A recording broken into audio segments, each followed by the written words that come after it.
Bueno, regresamos esta mañana de miércoles y como le adelanté, vamos a conversar esta mañana con nuestro muy estimado colega, gran caricaturista, pintor, activista, yo digo que educador, aunque no sé si se llama a sí mismo educador, pero al final de cuentas hay algo en él que tiene que ver precisamente con esta tarea. Y bueno, pues ha decidido formar parte de este Instituto Nacional de Formación Política de Morena.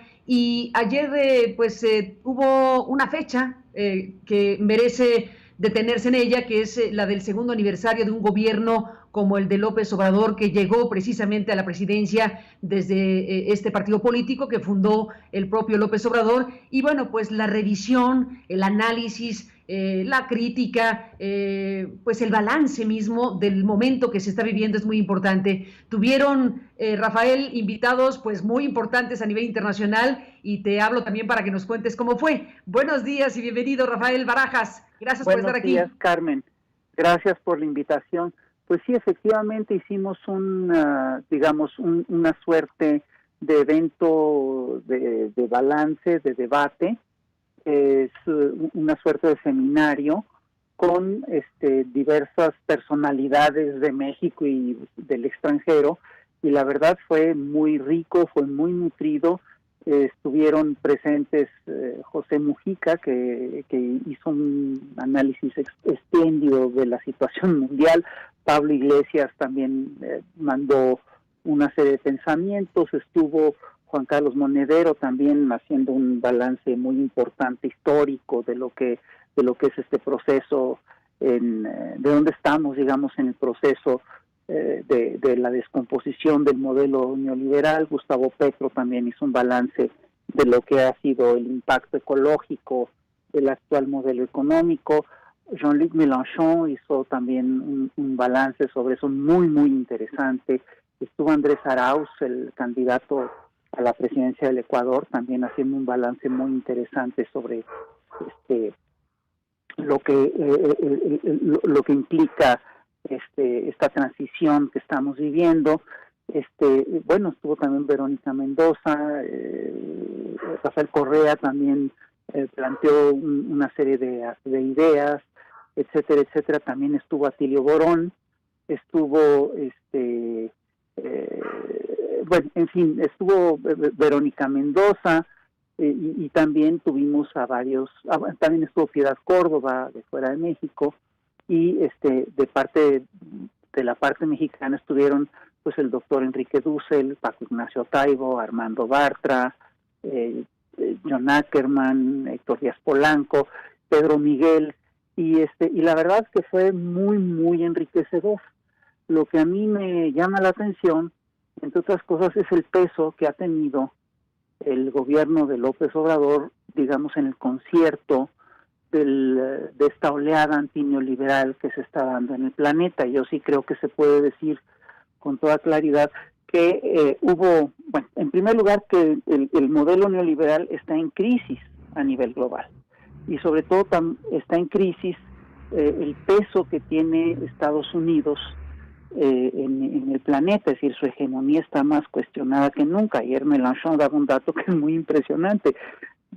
Contaba que China era el socio principal de cientos de naciones, cosa que nunca, el socio económico principal de cientos de naciones, cosa que nunca le ocurrió a Estados Unidos. Estados Unidos nunca tuvo esta preponderancia. Entonces es claro que hay un eje político que está cambiando de curso. Oye, perdón, se me olvidó decirte una cosa muy importante.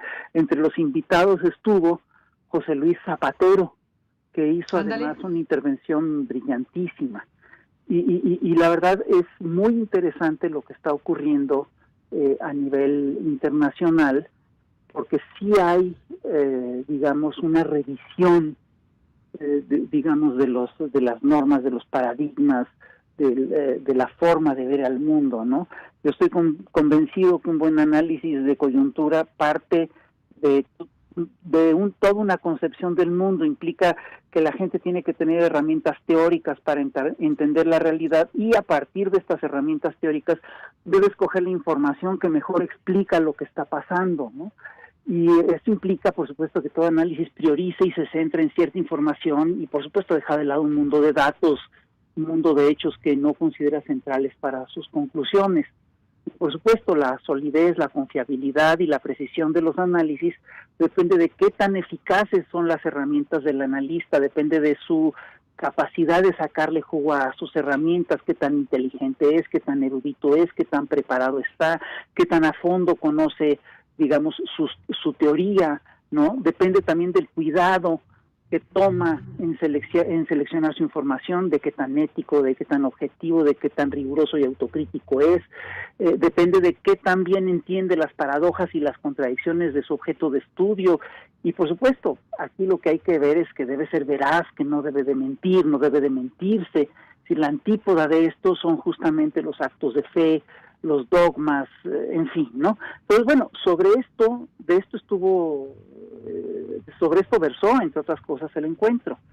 Y la verdad, hemos tenido cosas que son muy notables, es decir, participó también, híjole, perdón, es que fueron tantos los compañeros que participaron que se me olvida, participó por parte de Venezuela Luis Brito, que es es un pensador muy, muy interesante, que hizo un desglose muy acertado de lo que son los retos que plantea este cambio de época que estamos viviendo, ¿no?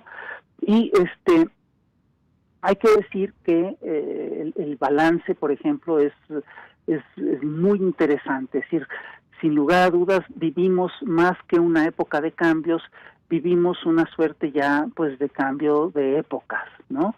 Hay un cambio epocal, ¿no? Entonces, por ejemplo, Luis Brito planteaba cosas, planteó toda una serie de retos que son muy interesantes.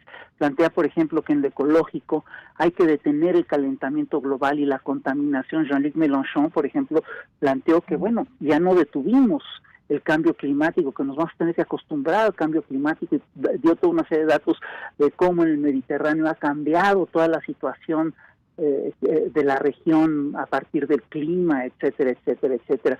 Brito también plantea que en lo social es necesario,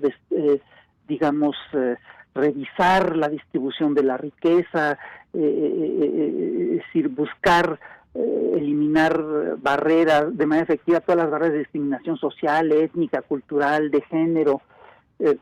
En lo político, que hay que reestructurar los modelos electorales a fin de que haya una verdadera democracia popular, es decir, esta democracia que hemos vivido, que es la democracia de libre comercio, es una democracia en la que el dinero es al final de cuentas quien decide quién gobierna, y pues claro, si el gobierno decide, si el dinero decide quién gobierna, el dinero es el que acaba gobernando, ¿no?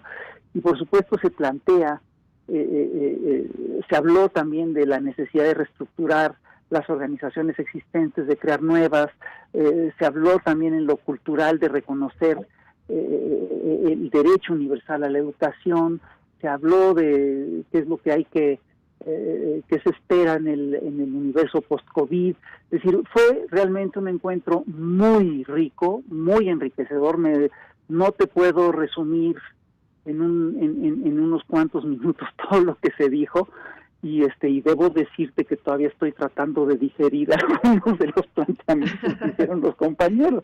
Vamos a hacer una serie de videos, de podcasts, con, digamos, las partes sustanciales de lo que se planteó, y vamos a tratar de hacer también un video general sobre el tema, y les estamos solicitando a los participantes que nos permitan usar sus intervenciones para una revista teórica que vamos a sacar, ¿no? Entonces, la verdad fue muy interesante. Sin duda, y bueno, pues por lo pronto en lo que arman eso, Rafael Barajas, en lo que arman estos podcasts y esta manera de presentar pues este ejercicio muy amplio, muy de alto nivel, con personajes de relieve internacional, bueno, pues supongo, Rafael, que se podrá ver en la página del Instituto Nacional de Formación Política. Es diagonal INFP Morena, y lo estamos tratando de montar ahora sí a matacaballo, porque fueron más de 4 horas de ideas. Monedero estaba muy emocionado, decía que, dijo una cosa que es muy bonita, dice, difícilmente la derecha global podrá conjuntar esta calidad de intervenciones y de inteligencia, porque la verdad es decir, fue muy interesante lo que se dijo y se fue a fondo. Es decir, mira, hay una cosa que a mí me gustaría señalar. En la era neoliberal, incluso el debate se deterioró, el nivel del debate se deterioró. La versión, por ejemplo, la visión del mundo que tienen los analistas de la derecha mexicana es muy limitada. Sus herramientas de análisis suelen ser endebles y no han soportado bien el paso del tiempo. Todos se educaron en las lógicas del libre comercio y hay una cosa que hay que señalar, que es que la mayoría ni siquiera ha leído a los pensadores neoliberales más serios. Digo, algunos han leído a Friedman, pocos han leído a Hayek y pocos han leído a von Mises. Casi todos se quedan además en Luis Pasos, ¿no? Entonces, y además a muchos les sigue pesando, digamos, el dogma católico. Y sin embargo, estamos en una situación global de crisis brutal, provocada por el mismo neoliberalismo, que implica y que nos obliga a hacer una revisión general de los paradigmas, de la visión que hemos tenido del mundo, de nuestros referentes. Es decir, esta idea de que la historia se había acabado, esta idea de Fukuyama de que estábamos ante el fin de la historia, digo, perdón, eso era obviamente una pobreza intelectual impresionante. Los hechos a estas alturas nos demuestran de manera incontrovertible que la historia no se acabó con la caída del bloque socialista, ¿no? El problema sigue y los pueblos siguen avanzando. Y por supuesto que en todo este debate, lo que llama la atención es cómo, una vez más, México sí ha tenido un papel relevante en estos movimientos. Fíjate que hubo yo estoy convencido de que el ciclo contrarrevolucionario neoliberal va de salida. Esto no quiere decir que esté derrotado, es decir, simplemente ha perdido el gobierno en algunos lugares, pero sigue siendo importantísimo a nivel global. Ahora, lo que sí es cierto es que el proceso de cambio, el ciclo revolucionario que va a echar abajo el neoliberalismo, se echó a andar en América Latina desde la década de 1980, con manifestaciones como el movimiento cardenista en México, en fin, y empezó a tener logros, triunfos importantes en 1999 y en la primera década del siglo XXI, cuando Argentina, Venezuela, Brasil, Ecuador, Uruguay, Bolivia se salieron de las lógicas neoliberales. Y hubo un momento en el cual se trató de echar abajo, o se trató de echar atrás esta oleada de cambios. Y efectivamente la derecha regresó al poder en Argentina, en Brasil, y esta, digamos, pequeña oleada contracíclica o contrarrevolucionaria se viene abajo con el triunfo de López Obrador en el 2018. Eso provocó, entre otras cosas, un ascenso importantísimo de los movimientos sociales en toda América Latina, en toda la región. Entonces tú empezaste a ver, por ejemplo, cómo en Chile empezó a haber movimientos sociales importantes, empezó a haber en Colombia un movimiento social antineoliberal importante. Lo de Chile es muy importante porque Chile fue ni más ni menos que el país modelo para el proyecto neoliberal, para el monetarismo. Ahí es donde empezaron a echar abajo todos los proyectos de estado de bienestar.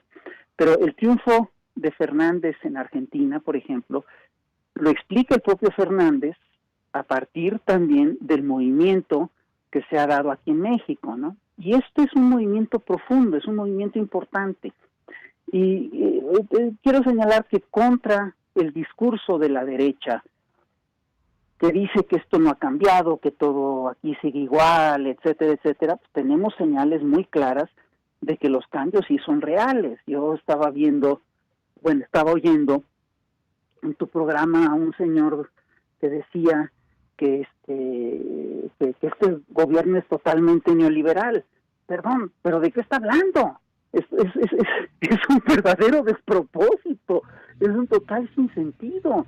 Es decir, el neoliberalismo impulsó básicamente dos cosas. Impulsó, por ejemplo, la pérdida de soberanía, impulsó el saqueo de recursos naturales e impulsó el trabajo esclavo. Es decir, y aquí, por ejemplo, en México, tú tienes, para empezar, que hay una nueva ley del trabajo, que el salario mínimo aumentó de 88.36 pesos a 123 pesos con 22 centavos, lo cual implica un aumento del 40%, y lo cual implica, entre otras cosas, que se rompe esta caída sistemática del salario que se dio en la era neoliberal, ¿no? Es decir, venía en caída libre el salario, sobre todo el salario real, y esto se está tratando de revertir, y estamos tratando también de echar abajo el outsourcing. Digo, no es cualquier cosa. Es decir, no puedes plantear que es lo mismo defender al outsourcing que buscar quitarlo. No es lo mismo plantear, por ejemplo, concesionar el 25-30% de territorio nacional a las mineras, que buscar revertir estas concesiones, cosa que se ha hecho, y que buscar recuperar, digamos, la soberanía energética. Es decir, es increíble que México, siendo un país petrolero, de repente terminó importando gasolinas. Digo, explícame tú, si tenemos petróleo, ¿por qué tenemos que importar gasolinas? El problema es muy serio. Entonces, el cambio es real, el cambio es de fondo. Y plantear, por ejemplo, que este gobierno es igual de neoliberal, es verdaderamente un despropósito. Igual, este discurso que se ha estado manejando de que aquí hay mucha corrupción, etcétera, es verdaderamente un despropósito. Es decir, no tiene agarraderas, no tiene asideros con la realidad. Es lo que te decía yo de los análisis de la derecha, son de una pobreza que dan pena ajena. Es decir, no es lo mismo. Tú no puedes comparar actos de corrupción severos y probados con presuntos actos irregulares, ¿no?, que no están demostrados, ¿no? Es decir, por ejemplo, se hablaba de que Ermeréndira Sandoval es un agente corrupto. ¿De dónde? ¿De qué están hablando? Es decir, no tiene ningún asidero esa acusación, ¿no? Y lo que sí hay que decir es que todo este discurso tiene una razón de ser, y la razón de ser es muy clara. La derecha mexicana se está reorganizando, y se está reorganizando también con grandes esfuerzos. Estamos viendo una alianza PRI-PAN-PRD en muchos estados de la República. Se está hablando de esa alianza a nivel federal. Y obviamente todos estos partidos tienen actos gravísimos de corrupción en su haber. Como no pueden limpiar su imagen, lo único que pueden hacer es buscar ensuciar la imagen del otro bando. Y ahí sí, pues sabemos que cuentan con herramientas. Sabemos que tienen herramientas para hacer campañas sucias, sabemos que tienen herramientas para hacer campañas de descrédito. Siguen contando con el grueso de los grandes consorcios mediáticos del país y hasta del planeta, ¿no? Entonces, ya hay además operativos psicológicos de descrédito que están muy probados a nivel global. Es decir, estos son los operativos a través de los cuales buscaron echar abajo, por ejemplo, al gobierno de Correa. Estos son los operativos que se utilizaron contra Dilma Rousseff y contra Lula en Brasil, contra Cristina Kirchner en Argentina, en fin. ¿Qué nos hace pensar que no los van a usar acá o que no los están usando acá? Que además sabemos que ha habido operaciones como la Operación Berlín, en fin, perdón, creo que me estoy excediendo. No, bueno, son muchísimos temas, desde luego, Rafael, de los cuales seguiremos hablando, pero por lo pronto dejamos aquí este análisis, esta revisión que estás haciendo de la experiencia de ayer, que se puede consultar, como ya dijiste, en esta página, que ahora me repites la dirección para que las personas que quieran escuchar lo que ocurrió ayer lo puedan hacer. Y bueno, seguiremos hablando, Rafael. Desde luego, este punto del segundo año de gobierno de López Obrador, pues da pie para los balances, para la reflexión, para el punto de vista que se tiene que contrastar. Y bueno, pues en eso estamos, Rafael. Gracias por estar esta mañana en el programa, y si no te importa, ¿cómo era la página? Mira, son varias páginas. Una es en el Facebook, diagonal Partido Morena MX, otra es diagonal INFP Morena, y otra que es diagonal Mario Delgado Carrillo. Ahora, estamos todavía procesando los materiales y estamos todavía ajustando los audios y todo eso. No sé si todo esté montado ya o cuándo los vamos a acabar de montar. Tenemos un equipo técnico tratando de trabajar esto y de sacarlo adelante. Pues ya nos contarás, Rafael. Por lo pronto, gracias por estar aquí esta mañana. Un abrazo y buenos días. Al contrario, gracias a ti. Gracias. A ti, gracias por estar aquí. Y bueno, pues es Rafael Barajas el Fisgón. Y pues esta discusión que se da con personajes a nivel internacional que también es muy importante recuperar en estos momentos. Son las 10:33 en el tiempo del centro de la República Mexicana. Hablando de debates, el propio Fisgón en su cuenta de Twitter escribió ayer: la derecha maneja un lenguaje cargado de mentiras, busca mantener el discurso de la desesperanza. Hace 2 años lo sacamos del gobierno, que no regresen nunca, es parte de lo que decía ayer. Y hoy, hace rato, dice: la derecha mexicana está furiosa y sigue con sus campañas de odio. Paga ejércitos de bots para difundir mentiras. No caigamos en su juego.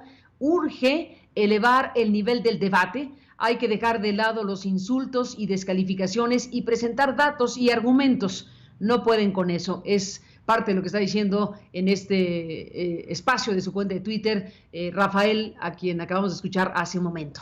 Bueno, son las 10:34. Hablando de debates, ayer tuvimos uno aquí que fue un debate intenso, que generó reacciones importantes y bueno, pues dado lo que ocurrió ayer y las muchas reacciones y comentarios que se han dado a partir de lo que sucedió pues en este ejercicio de discusión entre la doctora Elvira Concheiro y Jorge Suárez Vélez, los buscamos para conocer su balance de las cosas después de pues una discusión importante en redes sociales y en otros espacios respecto a lo que fue el planteamiento de uno y de la otra y de lo que al final de cuentas está siendo interpretado de muchas maneras.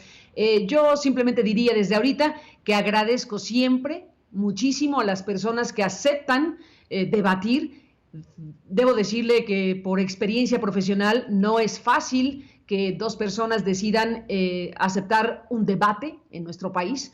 En otros países el debate es un asunto bastante común y corriente, pero en nuestro país nos falta desarrollar esta herramienta sin duda importante. Y bueno, pues de eso hablaremos más esta mañana después de esta pausa. Vamos a ver qué nos dice la doctora Concheiro. Vamos a ver qué nos dice Suárez Vélez. En esta ocasión será una llamada por separado. Ya habremos de preguntarles si están animados en otro momento a otro debate o a otros debates, pero por lo pronto sobre el de ayer hagamos un balance con ellos mismos. Los hemos invitado y estaremos con ellos en unos momentos más. Buzón de voz. Envíanos un mensaje.